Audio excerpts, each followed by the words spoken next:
is it is sexy and it is fun. And I think Mm-hmm. that is why you loved Ghostface. I think you didn't know that Ghostface was your first crush. Wow. You kind of just awakened something in me when you said that Ghostface was my first crush.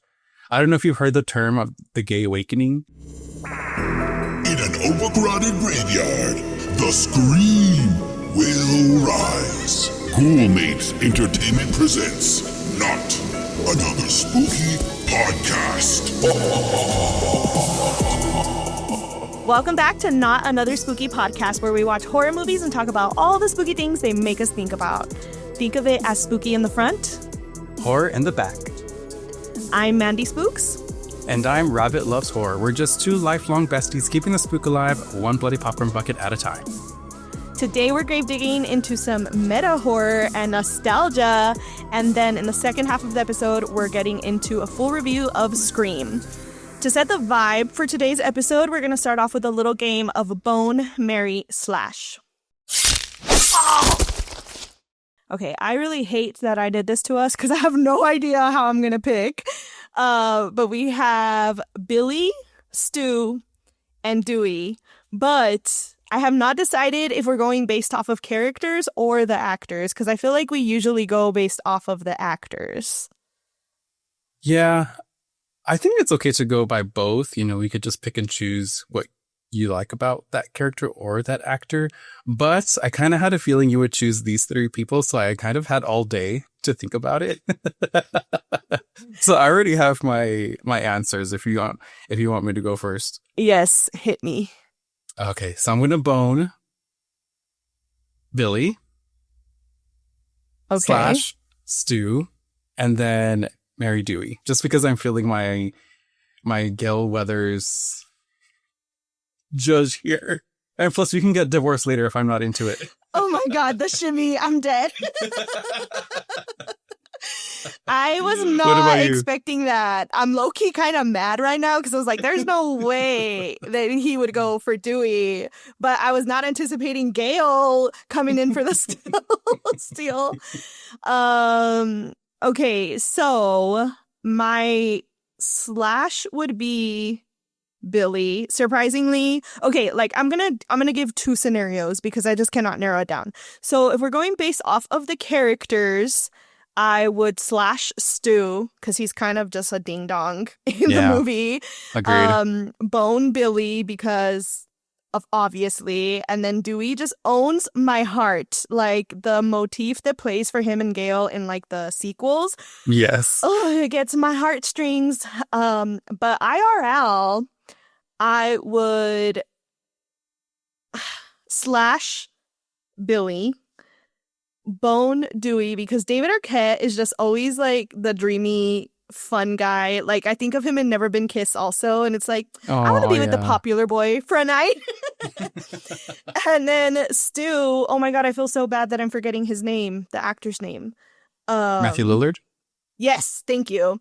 He is so amazing in real life. Like, yeah, he so seems sweet, really cool, amazing, down to earth. Yeah. So I would marry him in a heartbeat. All right, let's get into some haunted housekeeping. Okay, so I think this might be the first place that I am sharing this news, but I feel like the horror community and the podcast listeners have always been the most invested in my filmmaking journey. So we have officially decided to postpone the production for our short film Bad Boy. I'm very bummed about it because we were really excited, but at the same time, I feel super relieved. And I just feel like this is how it should be. We have a lot of exciting plans through spooky season. We were running into a lot of scheduling conflicts with our cast and crew because in Colorado, basically everyone lives it up until the end of October because everyone anticipates like how rough the winters are.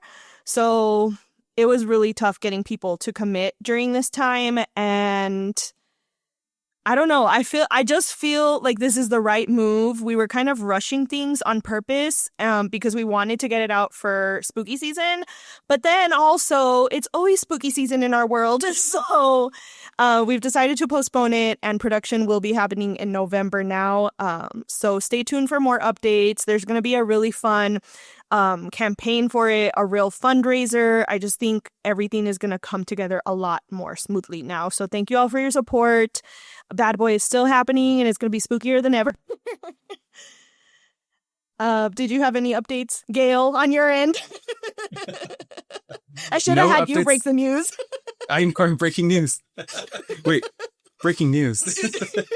No, no updates on my end, but I'm sorry to hear that your plans got postponed, but I feel like that's normal in show business, right? Where you have to accommodate for different actors to come into the movie or whatever. So, I mean, it's kind of like a feature film kind of thing. So I'm sure in November it's going to be great and everything's going to go to plan after that. Yeah, thank you, for sure. It's funny too, because like our killer is like somebody we have worked with before and has been so amazing, and he was like, this is normal, and I'm like, I know, but not with the ghoul mates, it's not.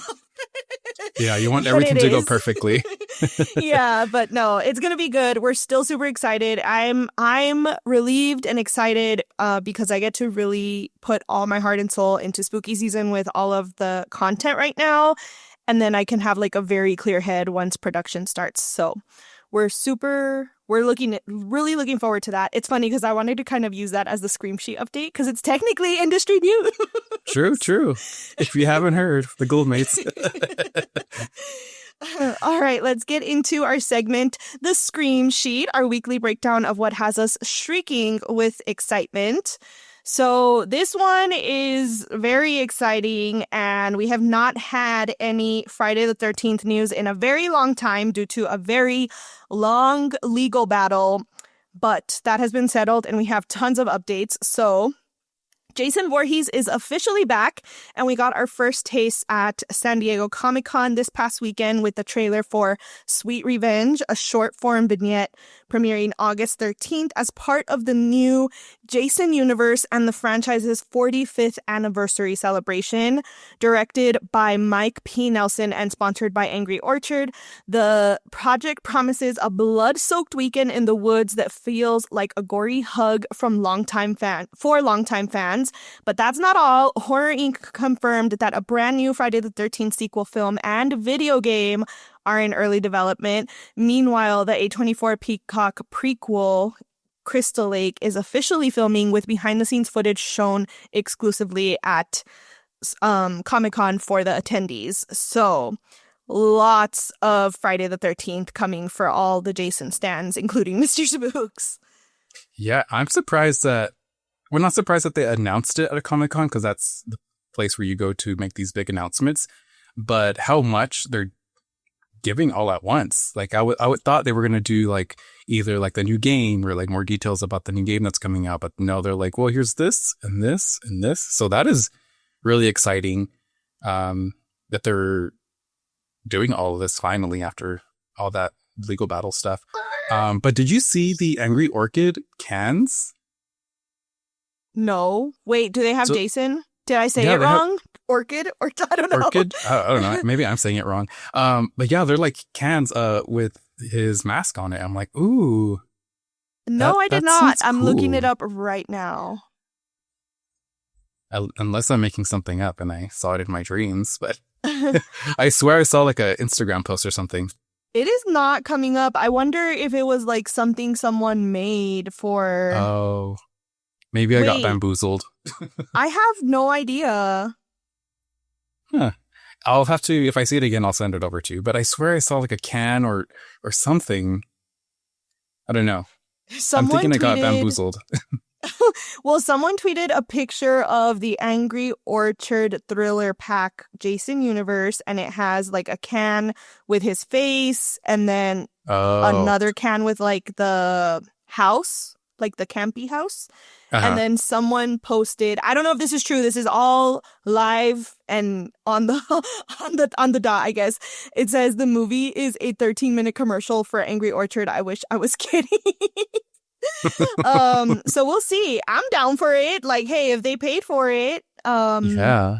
But yeah, I'm looking forward to it. We shall see. I kind of wonder if they're like throwing all of this out because they're afraid people forgot about Jason. I'm like, people are ready for Jason. Yeah. Or they're afraid of leaks. I know that's a big thing of people afraid of leaks coming out. So they just do it themselves. That's a good point. Yeah. But we'll see. I'm super excited to see what comes of it. A little nervous about A24 doing the prequel because I'm not an A24 girly, but we shall see. What do you have on your end, Gail? So for me, I wanted to bring up that all of the Horror Night houses have been announced. So we finally completed the frame that they're kind of been teasing. So we have Jason, Fallout, Terrifier, Five Nights at Freddy's, and a wild card, which is WWE, which is crazy. Like, Yeah. I never would have thought that pro wrestling would be a house at Horror Nights. It is so But- weird.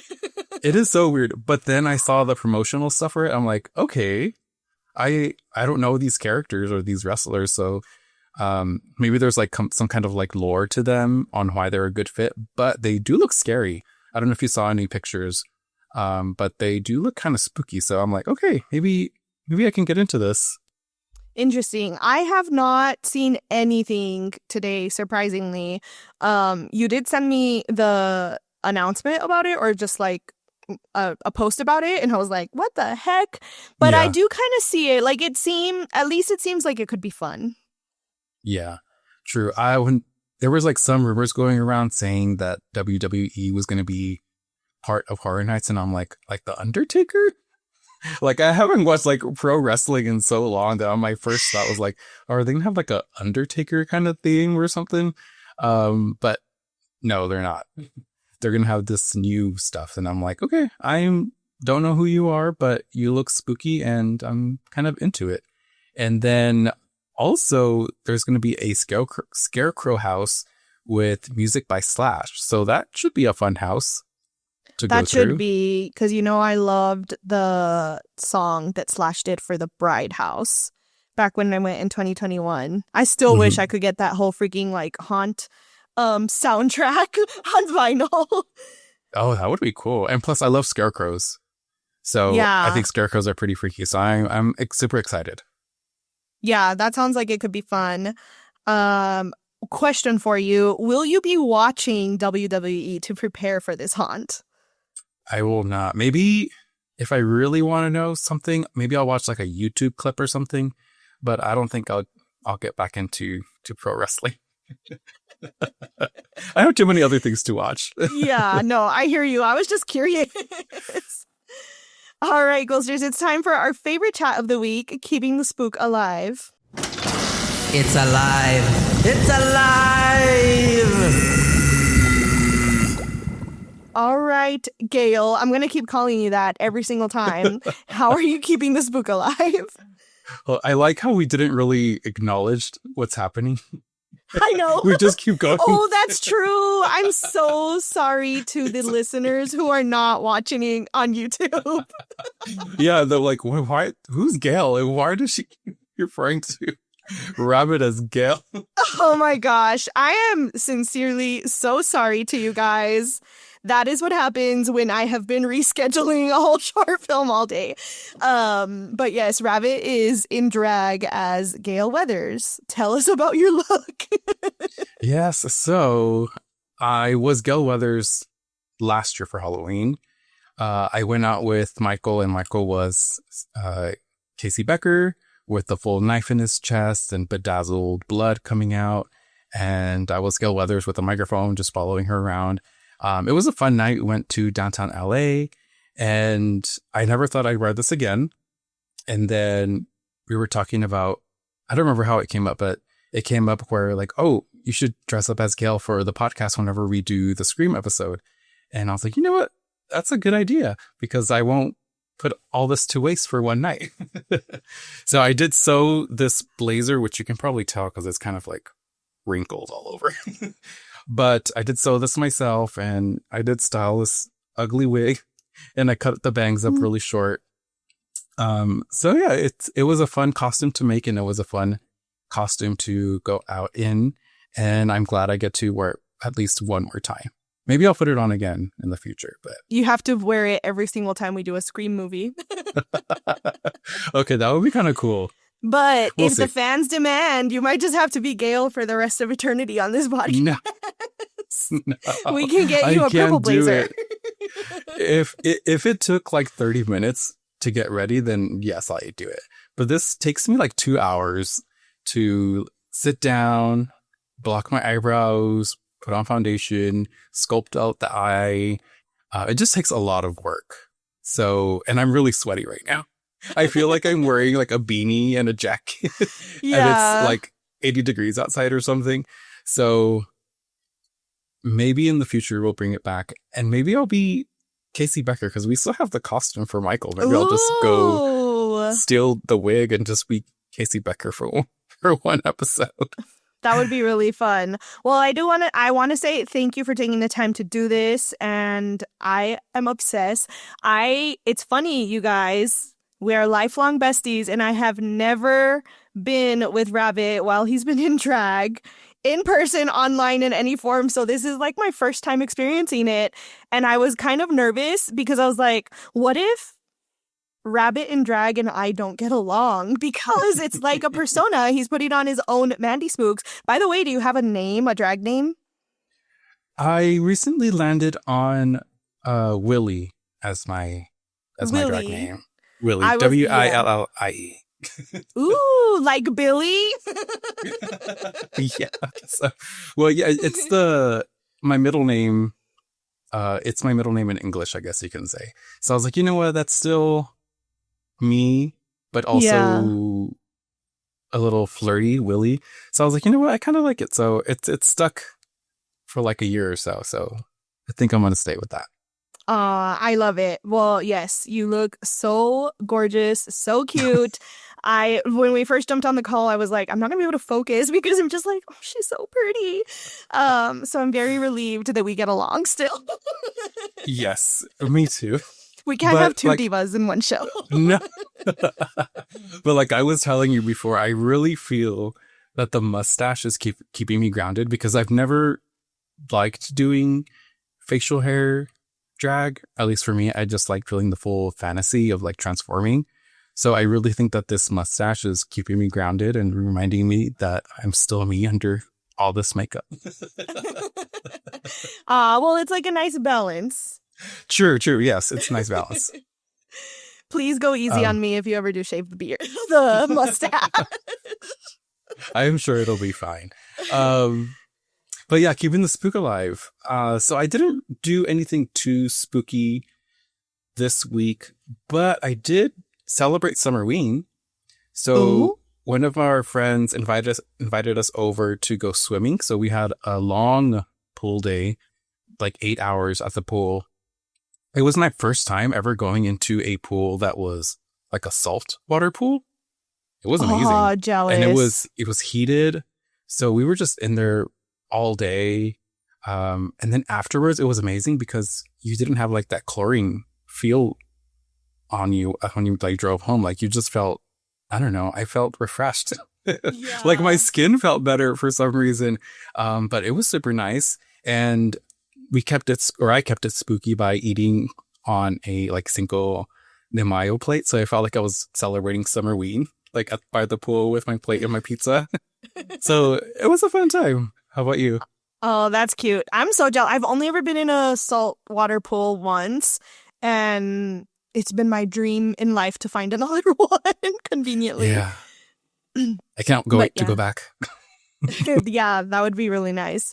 Okay, so I'm like, what have I done? The last week is a blur. Last week was a nightmare, honestly, being transparent about pre-production stuff, but I did start to transform my hair. It's not ready yet. This is phase 1. I was actually really bummed because I was like, I couldn't get glammed up the one day that Rabbit is fully glammed up. I'm not able to comb my hair at all. So if you're watching, this is like my natural frizz. Because I am attempting to actually dye my hair dark purple, but my hair has never really taken dye before. It's like a whole thing. I've had real Paul Mitchell stylists look at it. It doesn't do well with bleach. Like, it takes an hour to barely lighten it. So I'm starting a new process. This was the first phase of just box dyeing it, and then I will be doing a weekly color deposit with that Overtone brand.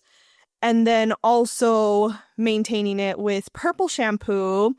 It's like a whole thing. So we'll know for sure in 2 days whether or not this process is going to work. But ChatGPT told me not to wash it or put heat on it. I keep touching it, sorry. To not put any heat on it for at least 48 hours because apparently your hair is still like processing even after it's washed off. And I think it might actually be right because when Mr. Spooks got home, he was like, what the heck? Your hair looks even more, like the color looks more obvious now. And I was like, so wearing my frizzy hair was worth it because I filmed like 7 videos today and it sucked. But yeah, that's what I'm doing is I'm like, okay, if I start today, hopefully by full spooky season mode, it'll be a little more obvious that it's turning purple. Yeah, I did notice when we first jumped on the call that your hair did look lighter. And you know what it kind of reminded me of? The Bride of Frankenstein hair, like where it's a little bit lightened, like a light brown. Yeah. I was like, ooh, it is giving Bride of Frankenstein. So I think it's coming along good. I'm honored. That is the best compliment you could have given me. I like Willie. Yeah, so oh, we'll no, see. don't like her too much. You're going to get jealous of Rabbit's going to be jealous of Willie. I love it. Now you're going to understand the Mandy Amanda compliment. True. All right, Ghoulsters, it's time to get into the spooky mood for today's main event of Scream. So Slash is in session. I have a question for you, Gail. Did you know that the Woodsboro murders were inspired by true events? I did, but not until recently. I'm going to be honest. Not until like a couple years ago. I was like, oh, I didn't know it was inspired by real events. I thought it was just written by ideas like that they thought of. But yeah, not until recently. So yeah, creepy. I'm curious. Did you learn from my original podcast? Because I shared it on there. I was like, oh, I have this segment written already. I don't remember if it was you or another podcast. I'm sorry. I don't know who I listened to that I learned this from. How dare you? You listen to other podcasts? I know. That was Gail. Right. That wasn't Rabbit. All right, so let's get into the story that inspired the Woodsboro murders in Scream. Let's rewind to August of 1990 in Gainesville, Florida. Over the course of just 3 days, 5 college students were brutally murdered near the University of Florida. The killer, who we will never name on this podcast because we don't glorify killers, broke into their off-campus apartments, attacked them in horrifying ways, and staged their bodies in grotesque, provocative poses. He even left messages at the scenes taunting both the police and the media. It was real life horror and it shook the state. So how does this connect to Scream? Well, Kevin Williamson, the writer of Scream, was living in Florida at the time and he caught one of those chilling news specials and got scared enough to grab a knife. Not to use it, but to check every door and window in his house. That moment sparked the idea of what if someone was watching you, calling you, and breaking the rules of horror in real life. The result was a mass killer who plays by horror movie rules and breaks them. Scream wasn't a direct retelling of the Gainesville murders, but the fear, the home invasion, and the cat and mouse tension were all pulled straight from the headlines.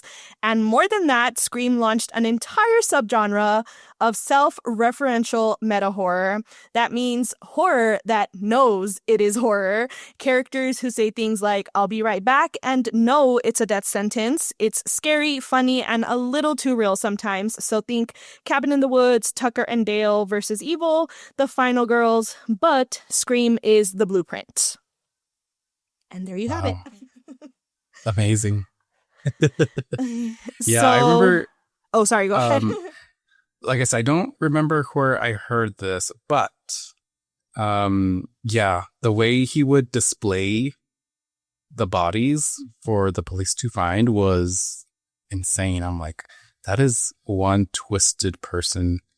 Yeah. So that was like my main takeaway from that story was like the way he would display the bodies. And it just felt like a horror movie. Like that's not something you hear about. You hear like killings and stuff or like bad things happening to people, but you don't hear really of like a display of a person after they've been murdered. So yeah, that one detail really stuck with me for a while. Yeah, and it's what's crazy to me is how not popular it is. Like I never hear about it outside of when I'm researching for talking about this movie.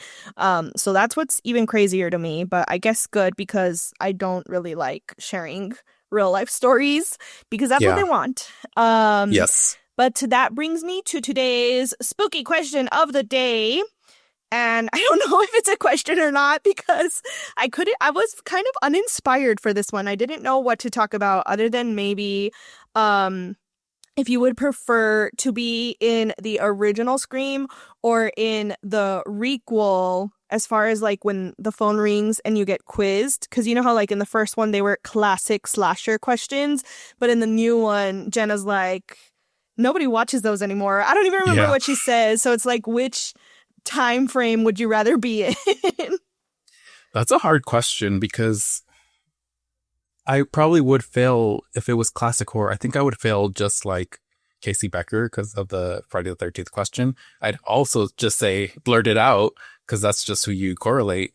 So I think I would do better with more modern horror just because I feel like with this podcast, we've been going to the movies a lot more and seeing a lot more. So I think those would be fresher in my mind and I'd be able to get all the questions right if it was more modern horror than classic horror. What about you? I feel like definitely more the original. Like the classic slashers are my favorite.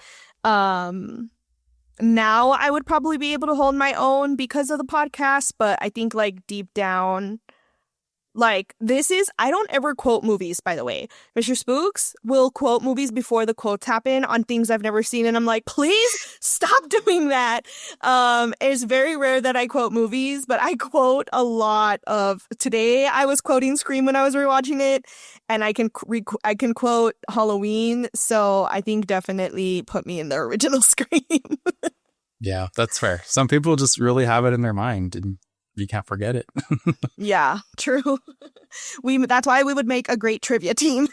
Yes. Well, actually, I am really bad at trivia because I get nervous and I can't think of the answer.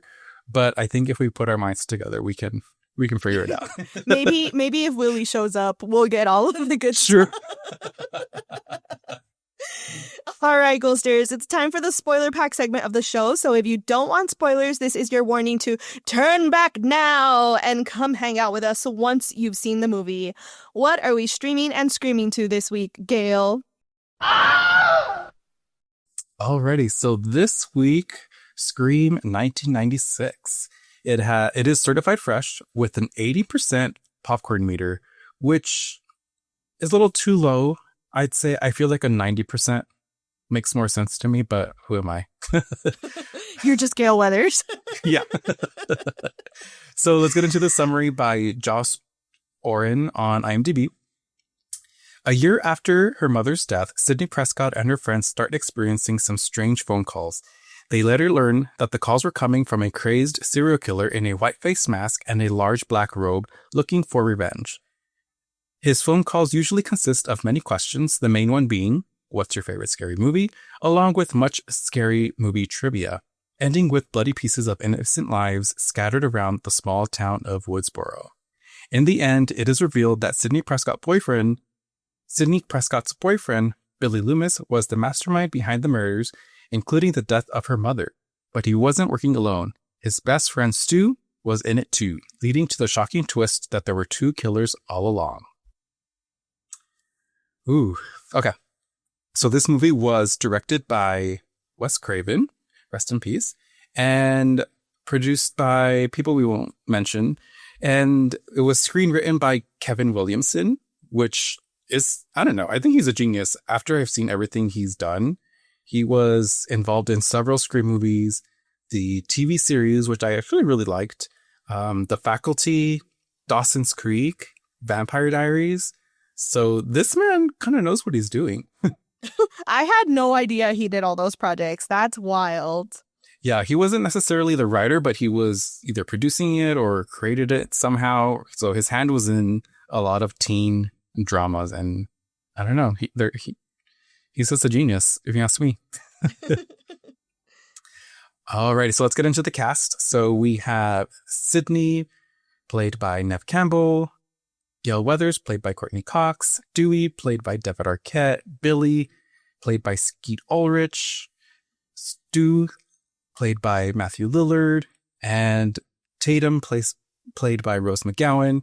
And then, of course, with the opening scene, we have Casey, played by Drew Barrymore. And of course, I wanted to include the voice of Ghostface because the movie would not be the same without the voice of Ghostface, which is Roger Jackson.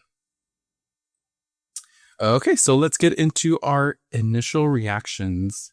So, for me, I absolutely love this movie, as you can tell, dressed as Gail Weathers.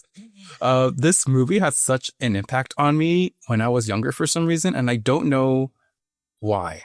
I really don't know why, as a young person watching these movies, that I loved it so much.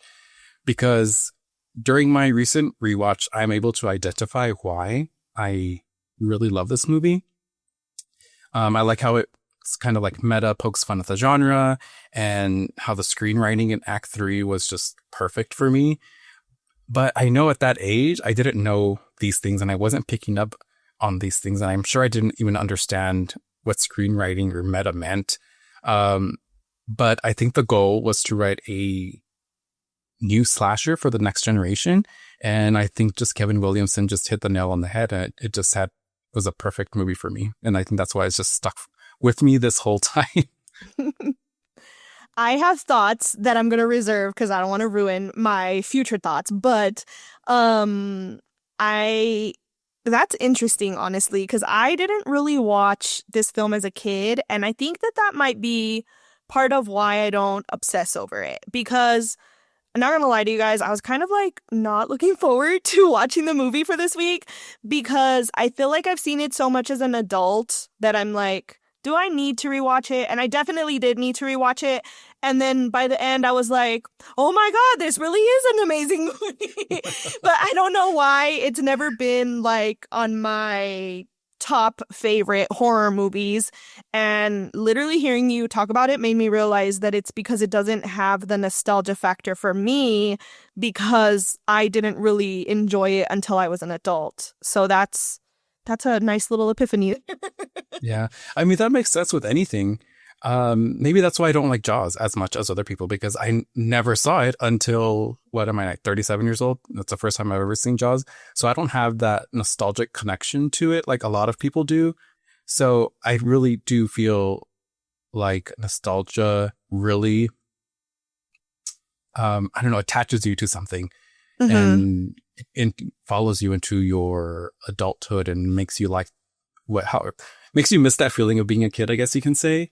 Yeah. And yeah, I think that's why it is amazing for me. So that makes sense. Yeah. Okay, so let's get into the tone and the atmosphere for this movie. So I really feel like the opening scene really set the tone for this movie. It's suspenseful, self-aware, humorous. It really could be its own short film, if you ask me. Like, you'd still feel all the emotions of a slasher movie within those couple of minutes. Like, if you just took that first opening scene and watched it on its own, you would get all of those emotions that you feel when you watch a slasher movie. So first we get introduced into our first character, which is Casey Becker, and you get attached to her so quickly without even knowing that you're like invested with her. And throughout these like phone calls and everything that's happening to her, you start rooting for her, and it really builds that tension and it gives you that anxiety. But then you're also kind of like laughing of how how charming Ghostface is. But then you get like so scared, and then because how she's chasing her around and you know where like he's hiding. And then when she gets killed, you feel like sadness, like, oh, she was almost out. She almost reached her parents and she isn't able to make it. And then it's heartbreaking to see her parents go into the house and like, what is going on in here? Where's our daughter? And the mom runs out and sees her strung up on a tree. So it's just a roller coaster of emotions that such a small amount of time makes you feel. And that even in itself is so shocking to have your poster girl die. Drew Barrymore, the most popular actor in the movie, die within the first couple of minutes of the movie, and she never comes back anymore. Like it's wild to think that was done.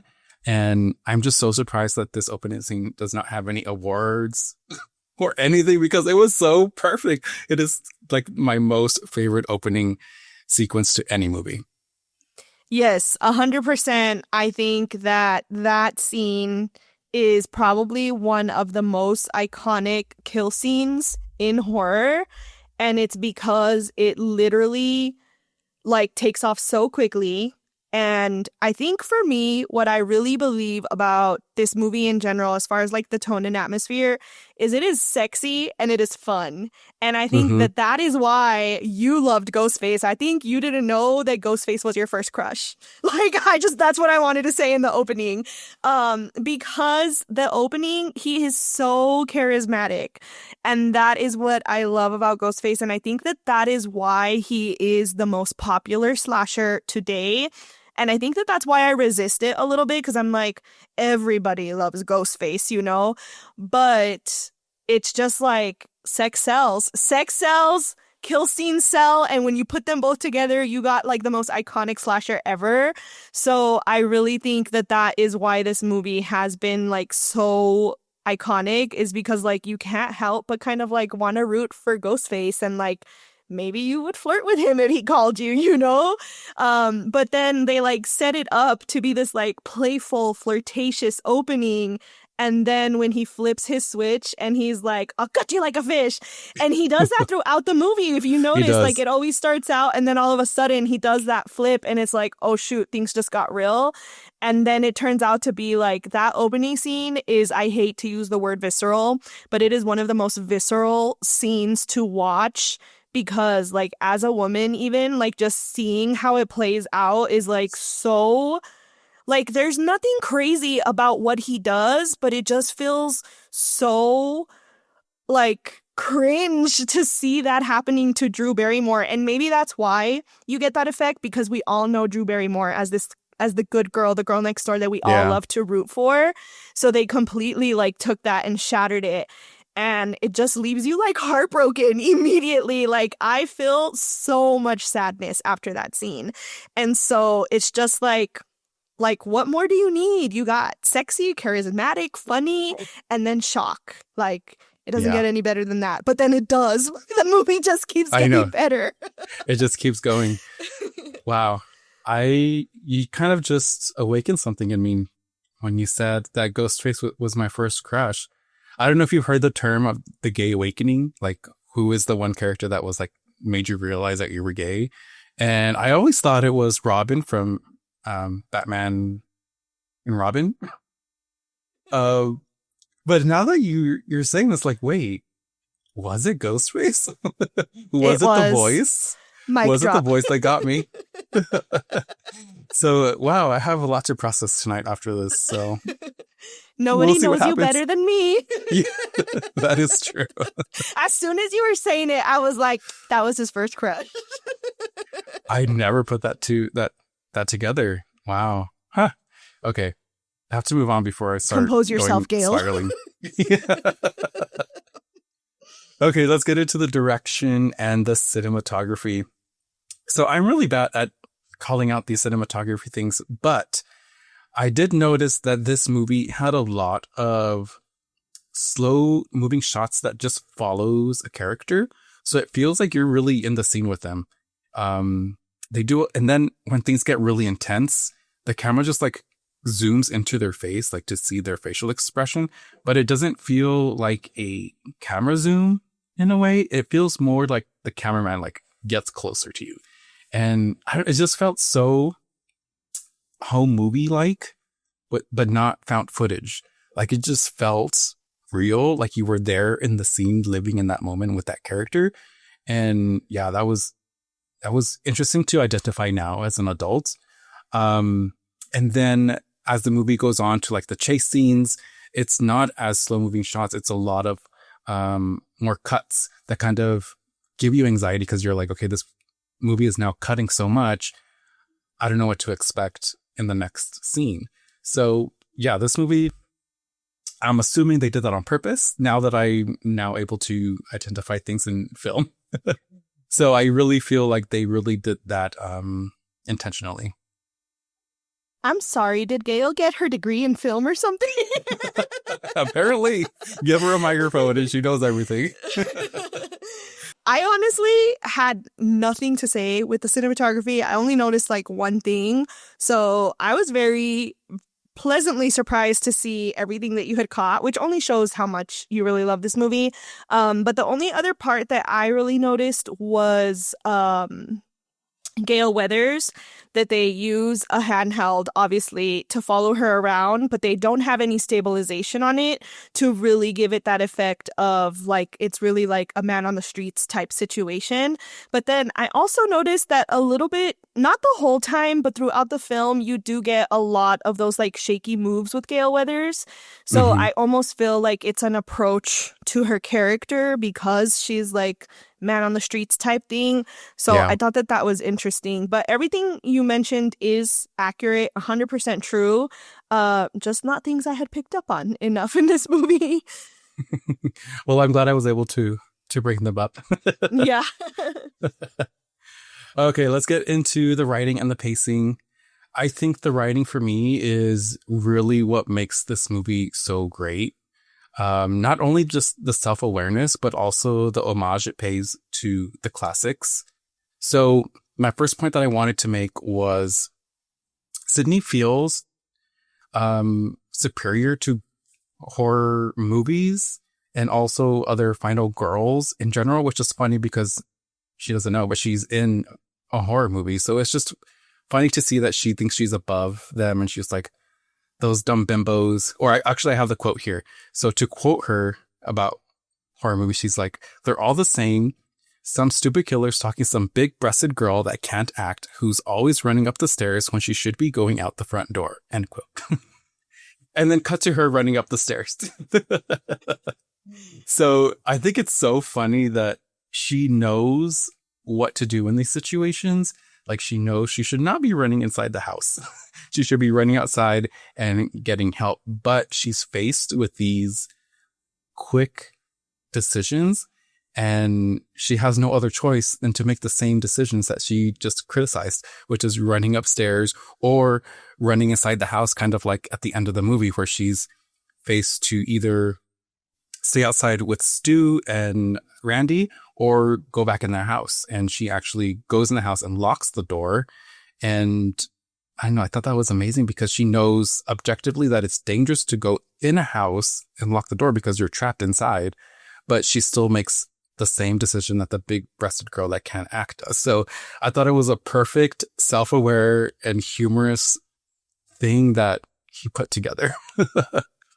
That's so funny, coming full circle from last week's conversation, though, about the podcaster, because, again, it's like we criticized her so much about how, like, you should have known better. But then when it's Sydney, we're like, oh, but that's what makes it funny, you know? So that really conflicts me. I wish that I could be put in like a punked scenario where I'm like put under the test, where I'm faced in these situations and I think they're real. But then at the end, you and Rudy come out and you guys are like, just kidding. It was all for YouTube. And I'll be like, ooh, thank God. But also, did I pass? You know? Yeah. Do I survive? Like, I want to know how I would react, but I don't want to know, you know? No, I don't know if I would do that to you. That sounds very traumatizing. So don't sign me up for that. I couldn't do that. Maybe So- Willie without the mustache would though. True. So really don't get any ideas. I'm sorry. Another- Did you have? Go ahead. Yes, I have more. Sorry. No, go ahead. This is your episode. Another thing I wanted to bring up with the writing is how it pays homage to specifically Halloween 1978. So at the end of the movie, when they're all at Stu's house, they're all watching Halloween on the TV, and it is mirroring what is happening in the house. And I didn't realize that when I was younger. Like, obviously, I just thought it was like an old movie. But now, knowing the horror classics and watching all the classics, and then watching this again, you're like, oh, what's happening on the screen is what's happening in their real life. So some things that really stuck out to me was in Halloween, PJ Souls, when she's in the bed and she flashes Michael when he goes in with the sheet. That scene happens in the movie that they're watching, but then it cuts to Sydney taking off her bra as she's about to lose her virginity to Billy. So literally at that scene, it showed us who the killer was. Like, PJ Souls showed her breasts to the killer, Michael Myers. Then it cuts to Sydney, who takes off her bra and shows her breasts to the killer.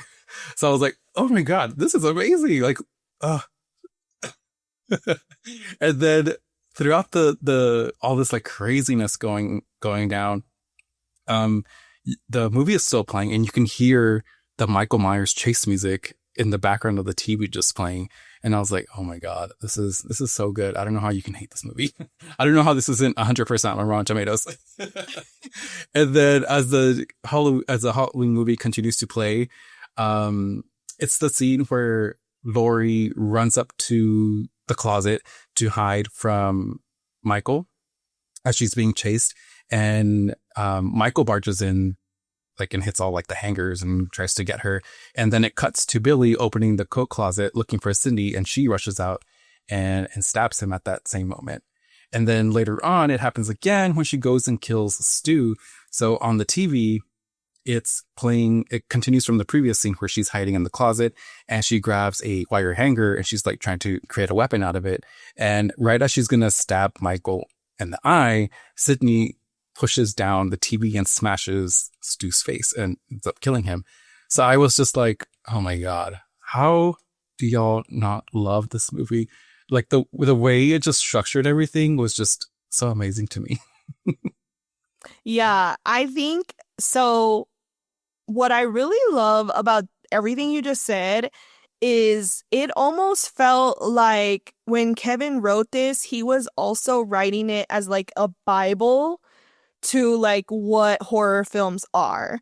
And I think that that's what, this is the first time that I've watched it and like really appreciated that aspect of it, because it's always like, oh, it's so aware and it's so meta because like it knows what it's doing.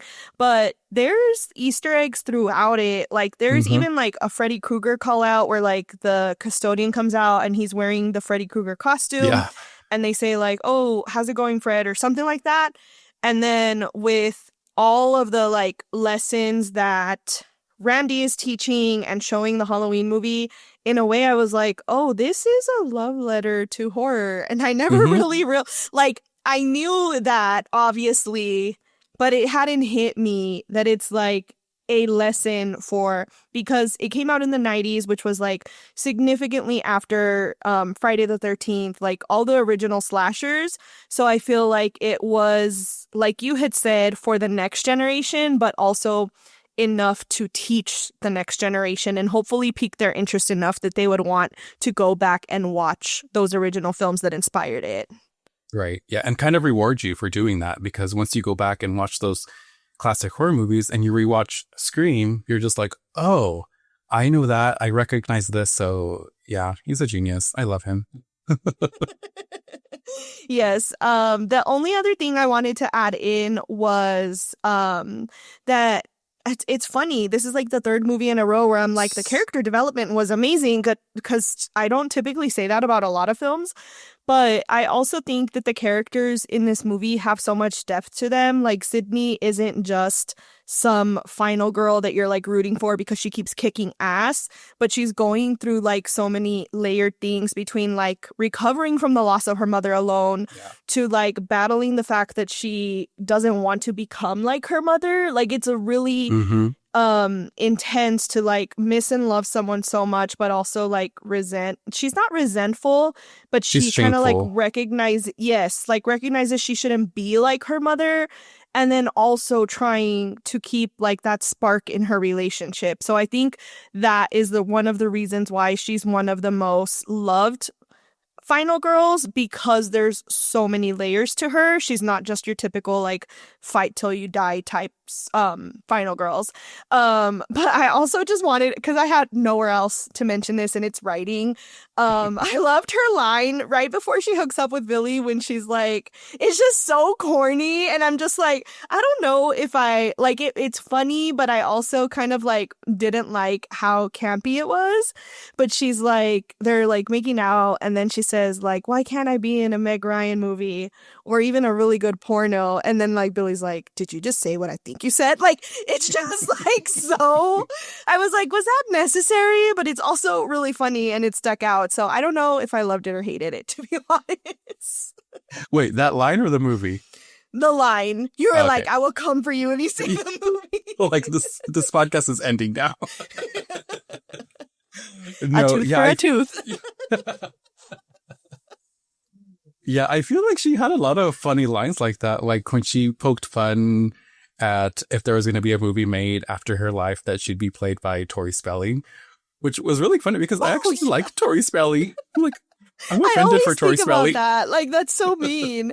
But you're right. And that continues because one of my favorite lines is also so stupid from the newer movies where she's like, I'm Sidney Prescott. Of course I have a gun. Like, all her lines are so campy and you would think I would love it, but I also kind of like cringe at it at the same time.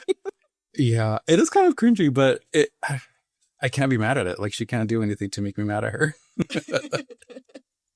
Okay, so I think we're kind of leaking into casting and characters a little bit, so I guess we can move on to that topic. For me, I love all of these characters. Rewatching this, Billy as the killer is so obvious, but I think it was so obvious it made you think it wasn't the killer because of like, okay, it's just too obvious to make him the killer. Just like the phone, when he goes up to meet her, he would always show up right after Ghostface. And there were even hints given out throughout the movie that made you point your finger at Billy as the killer, but you're just like, no, it can't be him. So rewatching the characters interact with each other was so interesting because one, Billy's intentions are to terrorize Sydney. And then two, that he eventually wants to kill her on the anniversary of her mom's death. And that's really his whole master plan. So the one thing that really stuck with me when all the characters were actually together, sitting at the water fountain, Stu starts speaking a little too truthfully about his thoughts about the murder that just happened the night before and how the killer would have killed Casey Becker or how to like gut somebody or something. He was saying something around those lines. But I feel like they all wrote it off because he's like the jokester. And like, oh, it's just Stu being Stu. But then you can see that Billy is getting aggravated when he's saying all these things. And I think he even punches him and says to be tactful or something like that. And at the first watch, you're like, oh, Billy's upset because he's upsetting his girlfriend, Sydney, and making her uncomfortable. But it's not that because obviously he doesn't care about her. He's more hitting Stu because he's saying too much. Like, be tactful, shut up. Like, why are you going to blow our cover? I didn't catch that. Yeah, it's crazy. But yeah, the acting was great for me from beginning to end. I mean, it started so strong with Drew Barrymore in that opening scene. And yeah, I just can't say enough that I love all of the characters in this movie. And I feel a lot of people love all the characters in this movie also, and not just the main ones. Like all of those side characters have fans. Like there are Dewey fans and there are like hardcore Randy fans. And I'm not sure if there's another movie that kind of has had an effect on the horror community where they all have like an obscure-ish favorite character in a movie. So yeah, it's crazy to think. That's a good point. I definitely was thinking like Randy is such an iconic character because he's basically like your typical horror buff that like horror people love to tell everyone that they know all of horror, Yeah. us included. I don't Yeah. shut up about it because I'm so proud of how much I know about horror now. So he's definitely like the poster child for a horror fan, which I think is why everyone loves him. I did want to talk about Tatum for a second, just because I feel like she doesn't get enough love and just doesn't come up enough. But today I realized that I think Tatum is the one who named Ghostface. Because if you notice the whole movie, like when they show the costume, like one of the cops brings it up and it's like, it could be any kid in town. The costume says Father Death on it. And I watched the credits to see if it says Father Death or Ghostface, and they don't name Ghostface at all. And so I realized that, and I did some research, and people just started calling him Ghostface, but he was supposed to be Father Death. Like that was the name of the costume. But even funnier, I love when Tatum is like, chill, Casper. Like it's just that's probably my favorite line in the whole movie, chill, Casper. I love Rose McGowan. I need more of her in my life. So I really love that character. And then in general, I wanted to just give kudos to the voice actor because like we established, like that voice changed so many lives, like changed horror. So like you said, it's crazy. Like every single character in this movie has something iconic, something that people love about them. And I would say there's probably like no bad acting in this movie, which is crazy. Yeah, so I did also want to bring up also about the voice acting thing because I was watching some behind the scenes stuff, and Roger Jackson never met the cast. Like he was always secluded, but I think he was still on set, and whenever they would be on the phone, they were actually talking to him, but they never knew who he was or what he looked like. And I think that added a lot of the tension or like the spooky factor to the actor, and I thought that was kind of genius. That's interesting. I did not know that at all, honestly. I would have never guessed that it was like he was actually saying the lines when they were talking to him, so that's really cool. Yeah. And supposedly also that they were like using actual phones, and I guess like the prop person forgot to actually disconnect the lines in the opening scene. So Casey Becker, when she dials 911, actually called 911 several times, which That's is funny. kind of cool and kind of scary because she's saying all these crazy things on the phone. But yeah, that's all I have to add to the voice acting of the characters. Did you want to add anything else? No, that's just really funny about the 911. Alrighty, let's get into the kills and the scares. So for me, there were so many crazy kills and death scenes. Starting with Casey Becker's boyfriend getting gutted like right in front of her. And then I think they do show all like the guts spilling out on some versions of the movie. I think they're like some rated or like censored movies. But another kill that really stands out to me was Kenny the cameraman getting his throat sliced. I know. I 'cause was you even felt rooting bad for for him. Yeah. And you're like, no, not him. He's just eating his chips in the van. But yeah, you just see like the slice on his neck and you're just like, ugh. And then, yeah, I think one of the most iconic kills in this movie, aside from Casey Becker, is Tatum getting crushed by that garage door trying to escape. And yeah, I think Tatum kind of gets forgotten, but then once you think of her, you're like, wait, that's an icon because she had a crazy kill scene. And I feel like if you saw someone dressed in her outfit, like you would immediately think, oh, that's Tatum. Yeah, for sure. I am ashamed to admit, though, that I never remember her name, and I feel bad. I just call her Rose McGowan from Scream. Rose McGowan. Yeah, imagine my rights, Tatum. Okay, so controversial here. You might not like this, but I feel like after the Casey Becker scene, the movie kind of like the rest of the kills fall short for me. But I feel like the final part where Billy and Stu are like stabbing each other and stuff, I think that kind of saves it. And then that's where it starts to get super bloody.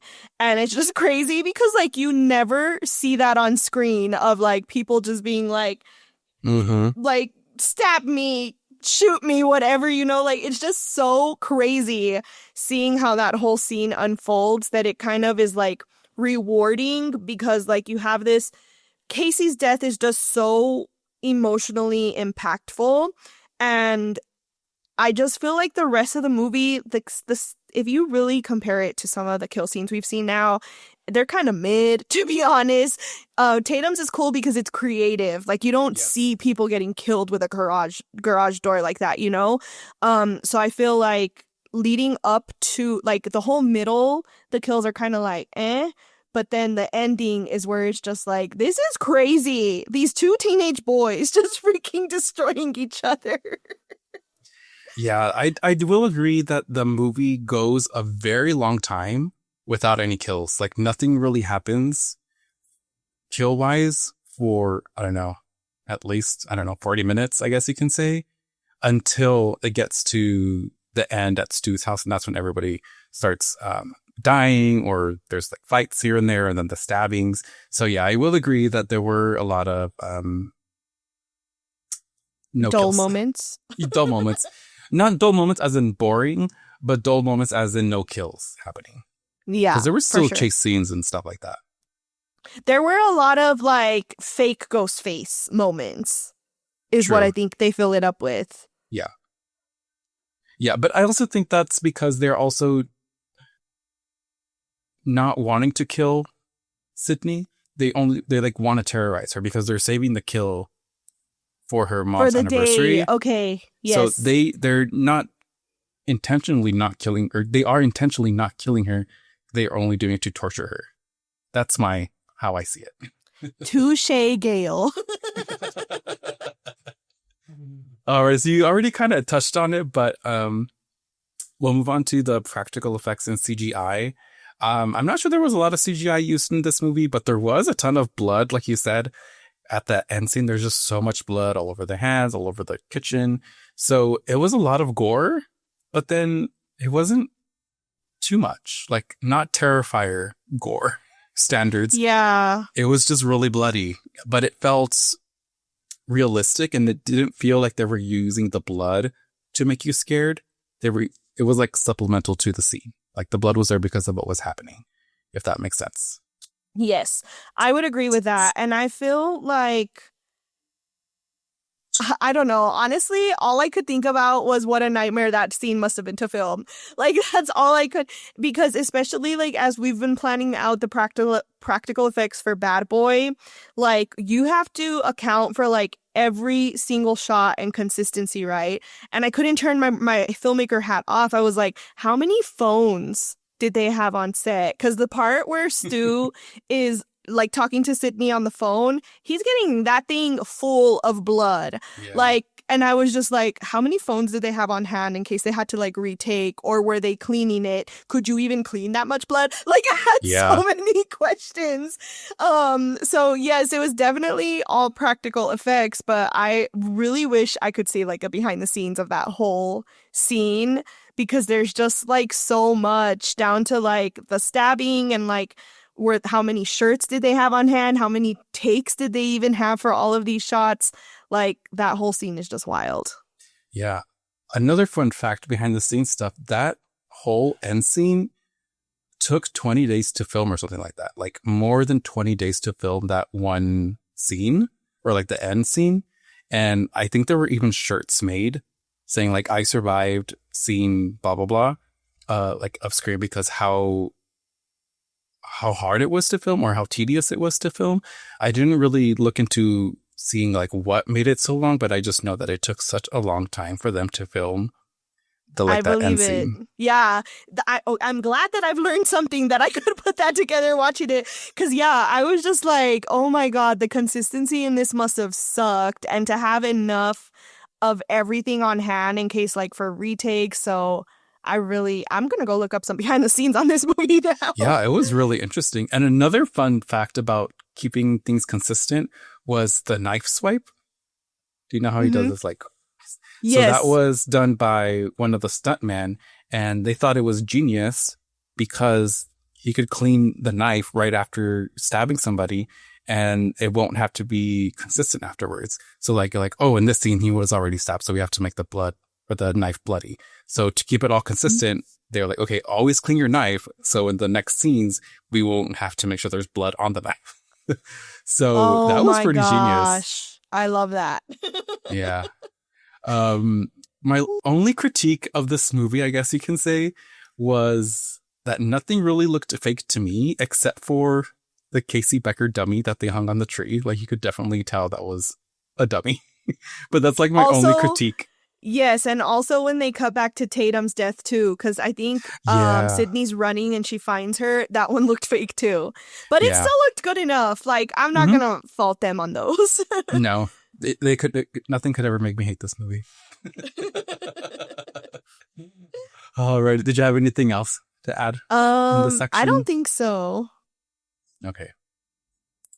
Alrighty, let's get into the themes and the symbolisms of this movie. So they kind of talked about it in the killer reveal scene where Billy says horror movies don't create psychos, they make them more creative. And I think that's a commentary on how people view horror movies as dangerous because it can influence people to do terrible things in real life, which I obviously don't agree with because I've watched many horror movies and I don't have any plans to go on a killing spree. At least not yet.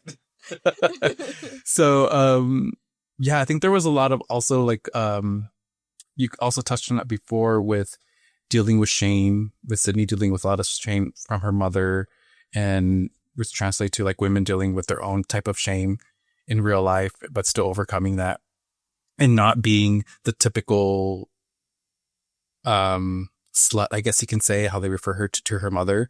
So yeah, I think it had some really good social commentary aspects to it. Yeah, for sure. I gathered what you were saying from Billy, but I hadn't really put that together. So you're right. I feel like anything that could be influential in a negative way is always kind of like the easy target for, I guess, conservatives, for a lack of a better word. Like, video games are a bad influence too, and I think like horror just gets pulled into that. For me, the thing that stuck out to me was like not so much just like the shame that Sydney feels, but just like generational trauma in general of just needing or feeling like you either have to like live up to family standards or change family not stereotypes, but like just kind of like Sydney, how she doesn't want to be like her mother. Right. So there's just like a lot of trauma someone can carry from just like generational family issues, and this movie kind of just shows like what can happen from that, you know? And I don't think it's like to an extreme, but I think it's definitely there. Yeah, for sure. I definitely agree with that. Before we move on, though, sorry. Yes. You should have shared your one lesson that you shared in your recap, though, because I think that's the easiest one. Wait, how did I word it? Oh gosh, I'm blanking. How did I word it? Do you remember? Did you say cell phones are dangerous and I'm never answering the phone again? Exactly. Yeah, cell phones are dangerous and I'm never answering the phone again. Which is so true. I never answer the phone. If you want to get in contact with me, send a voice note or text me. But if you send a voice note, he'll tease you about it forever, just so you know. Yes, I will send you memes and TikToks about people that send voice notes. But it's all fun.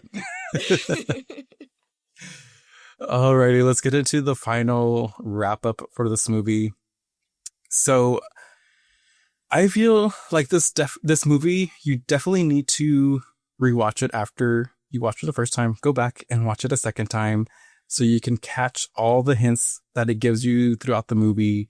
One thing that I now caught on was that Ghostface knows the layout of all the houses of the people that they killed. So that's another kind of little clue to you, as a viewer, letting you know that they are close to these people because they have been to these houses multiple times. And an example of that is at the end, Sydney is getting chased through Stu's house, and it's obviously Stu chasing her because he knows all of the door layouts to his own house. And that house looks like a maze, honestly, with all the different doors that it has in like one single room. So I thought that was really interesting that I noticed now. And it's just that type of movie. You have to rewatch it just to see those little Easter eggs that they added into the movie. That's a good point. I agree, because even me, like I said, rewatching it this time was the first time I noticed, like, oh, it's an actual love letter to horror. So you always get a different experience with it. I also wanted to add that I don't know why, but like watching the movie again really made me respect the requel even more. Like, they did really well mirroring what happens to Sydney with what happens to Melissa's character. Sorry, I don't remember. I think her name's Samantha in the movie. Because it's about that whole like generational trauma again. Like, she's dealing with like her father's past, but Sydney was dealing with her mother's past. So I really want to do an episode about the requel, just saying. But that's what was really sticking out to me, is because the new one was fresh in my head. As I was watching it, I was like, wow, they did a really good job with it. So kudos to them. And then also just like full circle, now I kind of respect the I Know What You Did Last Summer requel more too. Because Really? I'm kind of seeing like it kind of pays homage the same way that like this one and the requel did for Scream. So you said something like right before this. Oh, the whole like theme of how you said, sorry, I'm getting totally lost. I'm like trying to talk while I'm thinking through the process. But the whole like trauma thing is also shown in I Know What You Did Last Summer, like how if you don't deal with it properly, it's gonna like manifest not in a good way. So I don't know. I think just like watching this movie really made me respect the I Know What You Did Last Summer requel more. Like, I think I really do want to go watch it again. I don't know why I had to bring that up. There was a whole point to it, but I was thinking a lot about it as we were watching it, and even seeing like Sydney reveal herself, or like when she comes out at the end, she's wearing the Ghostface costume, and I'm like, oh, that feels a lot like when the girl comes out in the Jennifer Love Hewitt outfit under the slicker. So I think I just felt like I think they did a really good job of paying homage to like nostalgia horror, honestly. And because I was still thinking about it while watching Scream, so I'm like, clearly there was a connection here that did work. So I just wanted to wrap that up from last week because we were very conflicted. And then the last thing I wanted to talk about was the costume design. Like, how can we not? You know, I did not realize until 2 years ago that Ghostface's robe is actually sparkly. Yeah. Isn't it pretty? It is so pretty, but I just can't believe I never noticed. And now I'm like, what was the thought process behind that? Why is it sparkly? Yeah. Another layer to your crushiness there. I know. Was I attracted to the glitter? Yeah, I'm very curious to know why they chose that one. Maybe, or at least when I see it, I think of like the Midnight Stars. So maybe it was chosen because it felt like at night, you know, it's all darkness and the only thing you can see are the stars. And that's kind of like the glitter aspect to it, or like the little shimmer that it has. But I also wonder if that's kind of what the costume came like, and that's just what they used. Because that's another thing in this movie is that I think some shots were filmed with a different camera, or I mean with a different mask, and they ended up not liking it. So they got this new one from this like costume shop. And they made like a deal with this person that they can use the mask and the costume. They just have to credit him and his like costumes business. So I'm wondering if there was even any thought behind it because they just wanted to use that specific costume. Oh, So that's it's so yeah, interesting. I'm very interested to know or look into it more why they have that sparkle on it.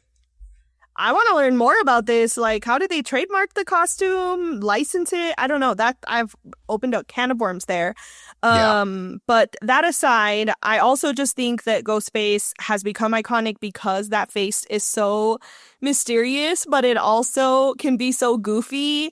And I forgot to mention that about Ghostface in general, is I also think that it's just funny seeing him run around and chase people. Like, he's not scary the way like Michael Myers is, and it No. makes sense when you find out that it's just two teenage boys in under that costume.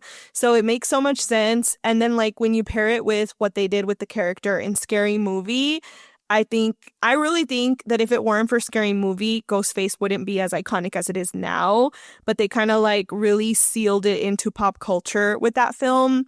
And it just proves like how versatile Ghostface really is. And it like brings home the fact that we're talking about that he is funny, but he's sexy, but he's scary. Like he can be any of those things with this one mask, which is just Hmm. wild. Yeah. With the mask that doesn't really have any emotion to it. Like it's all like body language. And yeah, like he is goofy because there's scenes like when he tries to fight Sydney and she kicks him and he like he like Yes. flails out of the way. So yeah, it's a crazy how influential he is even to this day. Because I feel like this movie, people think of this movie as it's making fun of horror movies, but I feel like it's not. I feel like it does like have that like wink and nudge to like, oh, how horror movies are dumb or have these like bad decisions. But it really is paying homage to all of the classics and to horror, basically. Yeah, for sure. And I will say too that I think maybe the reason it gets that rep is because of Scary Movie. I'm not gonna lie to you guys. I love Scary Movie and I have an even bigger crush on Doofy. So Doofy plays Dewey's character in Scary Movie. And like legit, there were points in this movie where I'm like, wait, did that happen in Scary Movie? Instead, like I start confusing the Yes. characters because of how much I love them. And fun fact, we used to call Rabbit Doofy. I don't even remember why, but in our I don't know early why. Goldmates days, I think I just like loved Doofy so much. And then like if you would make like some silly mistake in a script or something, I'd be like, oh, Doofy. Like I think it just caught on. But yeah, I think like both movies are so good that if you love both of them, you kind of start to like mix both of them up in your head. At least that's what has happened to me. No, I don't think you're alone with that. I definitely do confuse not necessarily the first one, but definitely the sequels because I'm like, wait, was that in Scary Movie or was that like one of the sequels to Scream? And it's so stupid because Scary Movie is so dumb and out there. So it's like, how are you confusing these two movies? But it still happens. Yeah. And that's why, because the move like Scream is making fun of horror, but at the same time, it's not like you kind of have to I don't want to say be smart, but you kind of have to like look past the face value of it, I guess. Right. Yeah, for sure. And love horror because you that's how you catch on to the fact that it's actually a love letter to horror. Exactly. All right, Ghosters, it's time for It's Freaking Bats.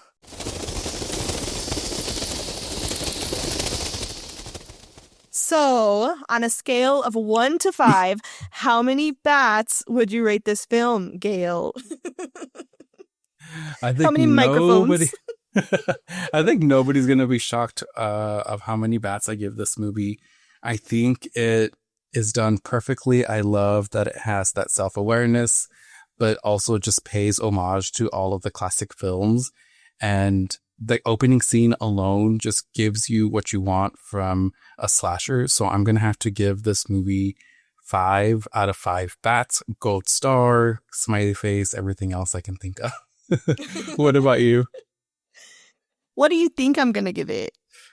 I think you're gonna give it like a 4. Oh no, a 3? Don't break my heart. I don't know, honestly. What did you give Jaws 2? Did you give Jaws 2 bats? I did give it 2. I'm not attached to it, Um, and no nostalgia here for Jaws. I give this movie 4 freaking bats. I give it respect. It has amazing screenwriting. It created its whole subgenre, but I don't know why. Maybe it's because I didn't watch it as a kid and I don't have the nostalgia, but it's just missing something for it to be like, oh my God, I could watch this movie any day. And the fact that it would not exist with all the previous horror movies is kind of like, it doesn't stand on its own. It's not truly an original concept because it has to poke fun at those movies and like use the structure, if that makes sense. But it's very clever how they do it. So I don't know. Part of me is like, does it deserve a 5? But there's just something holding me back from giving it a 5, and I don't know what it is. So until I can figure that out, I don't think it should get a 5, if that makes sense. No, that makes sense. And I respect your decision. Thank you. And I understand. Okay, and before we part ways for the week, let's have a little moment of Be Kind Rewind. We're all about the vibes here, so if this film hit just right, here are a few spooky picks you can rewind to match the mood, the madness, or the mayhem. What's your pick, Gail? Okay, so there were several movies that I was thinking that would be perfect for Be Kind Rewind. Obviously, When a Stranger Calls, because that's what the opening scene is inspired by. But I think the one I'm going to go with, and it's one that I don't think I've ever seen, is Prom Night, because I feel like that movie is referenced the most in this movie. Like, I feel like they said Prom Night a couple of times, or Randy said it a couple of times. So that's going to be my suggestion for people listening, and then also for myself, that I need to go watch Prom Night to see the influences. What about you? That's a good idea. Well, I would say completely different tone, but Halloween, because it is definitely like the biggest inspiration for this film. And I hate to say this after like just last week, but for reals, I Know What You Did Last Summer. Like the whole time I was just like, what other movie feels like this? And I was like, oh my God. So I feel like the new I Know What You Did Last Summer, though, does it better than the first one did, if that makes sense. I feel like the first one is a little slow, not as exciting, and I think the second one is a lot more like meta horror, or the requel, not the second one. That I just felt like, okay, these all really complement each other. It's kind of crazy how like we planned the schedule without even really planning it this way. So we've been up in our nostalgia fiddles in the past few weeks. Yeah, for sure. And also, side note, I think Kevin Williamson was involved in I Know What You Did Last Summer, and I Still Know What You Did Last Summer. So maybe that's why it feels kind of like in the same genre, because he probably was involved in the decisions. Yeah, and I will say another one, sorry, I completely forgot because you reminded me when you brought that up. Another one I would say is The Craft, because I feel like the acting styles were very similar. Even like when Billy, at some point, I forgot what he says, but he screams. And it reminds me of Nancy when she's like, crazy? You think I'm crazy? And I was like, okay, why do all the 90s movies have this like acting vibe? Like, so I would also add in The Craft because I was thinking about that while I was watching it. Yeah, I love The Craft. It has Skeet Ulrich and, oh my gosh, what's her name? Nev Campbell.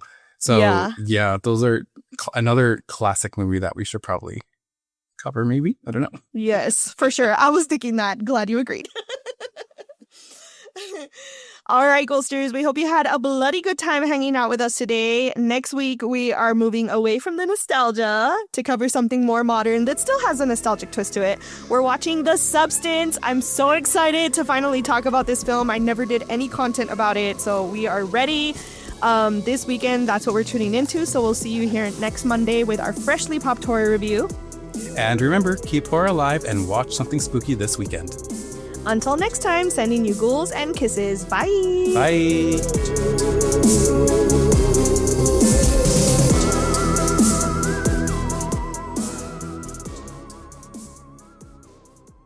Ha ha ha ha ha ha ha.